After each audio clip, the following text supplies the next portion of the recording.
Good morning. How to make a remarkable entry. So my name is Maelle Gavet. I'm the CEO of Ozon Group, which is the biggest online retailer group in Russia. Just to answer a question that I've been asked quite a lot over the last 24 hours, this is not the results of a difficult negotiation with a Russian supplier. This is just me playing really badly at tennis on Saturdays. So you can come to Russia. This is a safe country. So if we talk about Ozon, Ozon actually is a group of 4 companies. We have 3 B2C companies. You can see the logos here. Ozon.ru, which would be the Amazon of Russia. Ozon Travel, which would be the Expedia of Russia. Zapato, which is a company we bought in February this year, and which would be the Zappos of Russia. And then, last but not least, we have one B2B company, which is called Au Courrier, and this is our own delivery system, who does delivery not only for our own B2C companies, but also for external companies, mainly catalog and online retailers.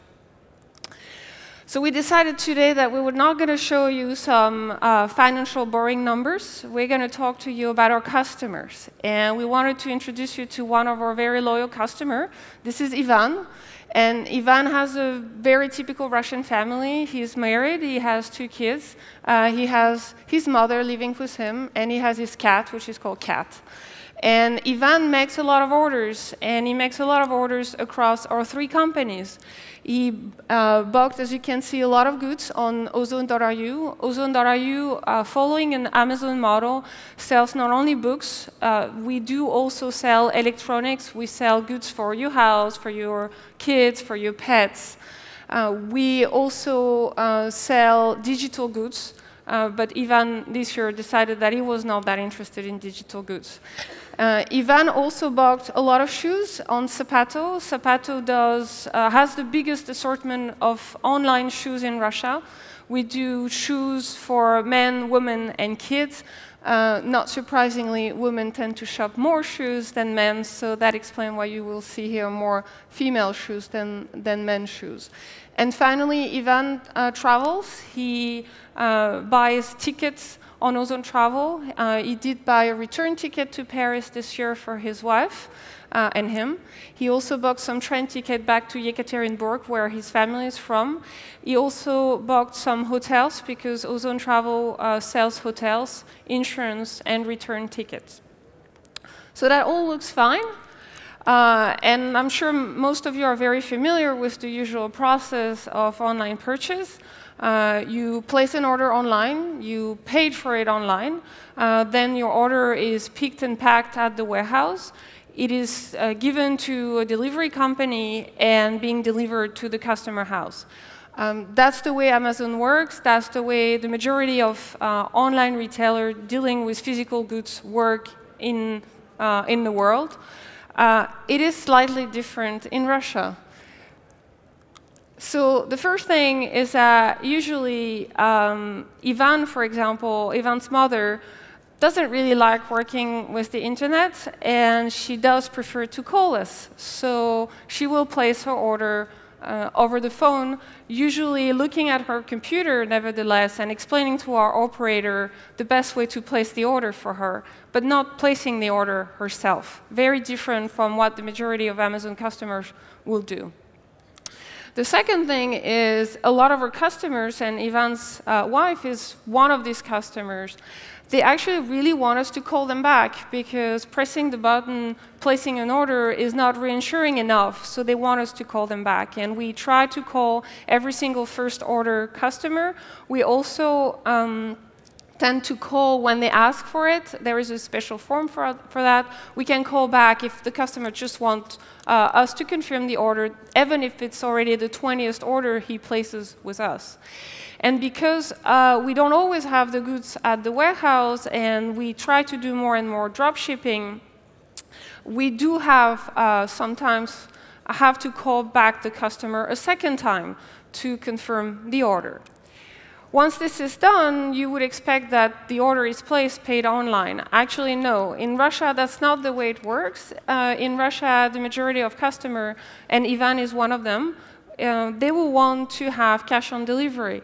So we will actually take the order, prepare the order, ship the order, and then only then receive the money from the customer. On top of that, we also have a lot of customers who don't want to pay cash, but they don't want to pay by credit card. And we have to offer them alternative payment system. Alternative payment system like Yandex Money, which is probably one of the most popular at the moment in Russia, but also alternative system like Kiwi, which is a system that works really well in Russia, where you can pay, you have terminals on the streets which can take cash. And this is very popular to pay a lot of services, including water, gas, mobile phone, etc. So that we need to offer as well on top of credit cards. In terms of order picking and packing, dropshipping is really the keyword for a lot of online retailers to try to limit the stock level. The problem is, in Russia, a lot of our suppliers will actually manage their stock with an Excel spreadsheet, which they will update if everything's fine once a day, if everything is less fine once a week, and some of them actually even update it once a month. What that means is that we will promise to the customer a delivery date.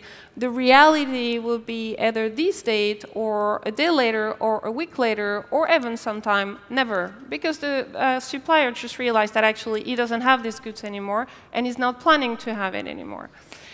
After that, we have to deliver. If we were Amazon, we would be giving these goods to UPS, to FedEx, to many of the third-party delivery systems that exist in the US or across Europe. That's not the case in Russia. In Russia, we have to do our own delivery system, and I'm going to give you a few numbers afterwards. So once we've done all the picking, packing, and we're ready to ship to the customer, we actually handle the goods to the other company I mentioned, which is Au Courrier. Au Courrier will deliver that to the customer. But here again, in Russia, we're different. In Russia, courier delivery is not that popular. And Ivan, for example, doesn't like to let strangers into his house or into his office. So Ivan will regularly ask us to ship to what we call pickup points, which are small stores where you can actually come and pick up your order.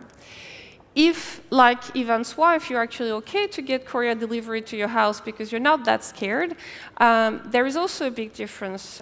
You will be asked for the courier to wait for you while you open the order and check that the order is actually what you ordered.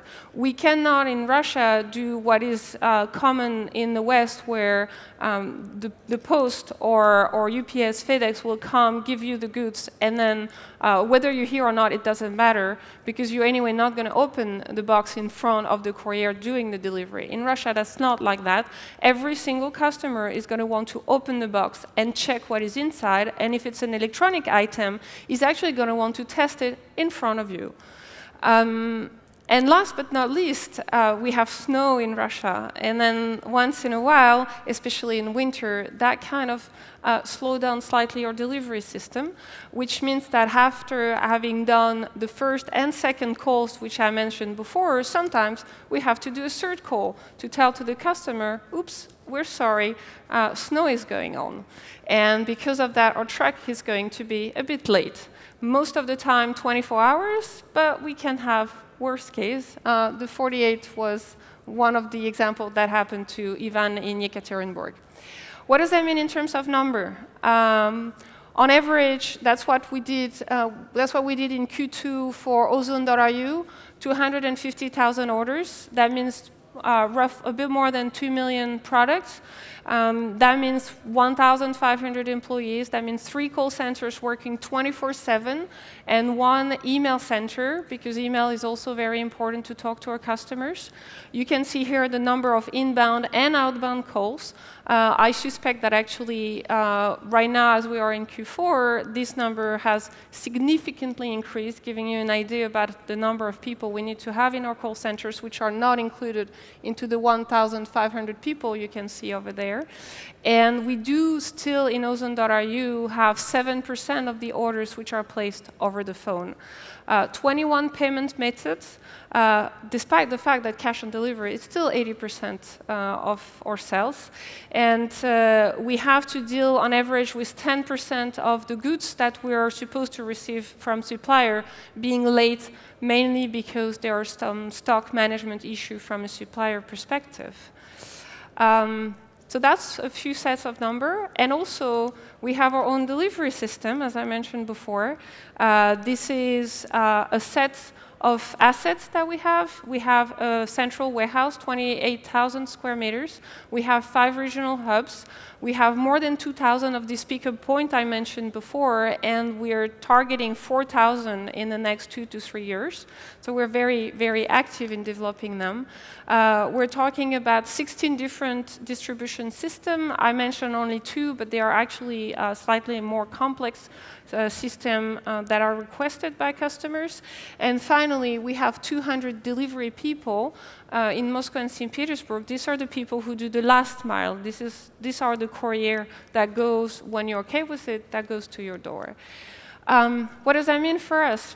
It means that despite all of this, or thanks to this, nevertheless, we've been able to achieve $300 million sales last year.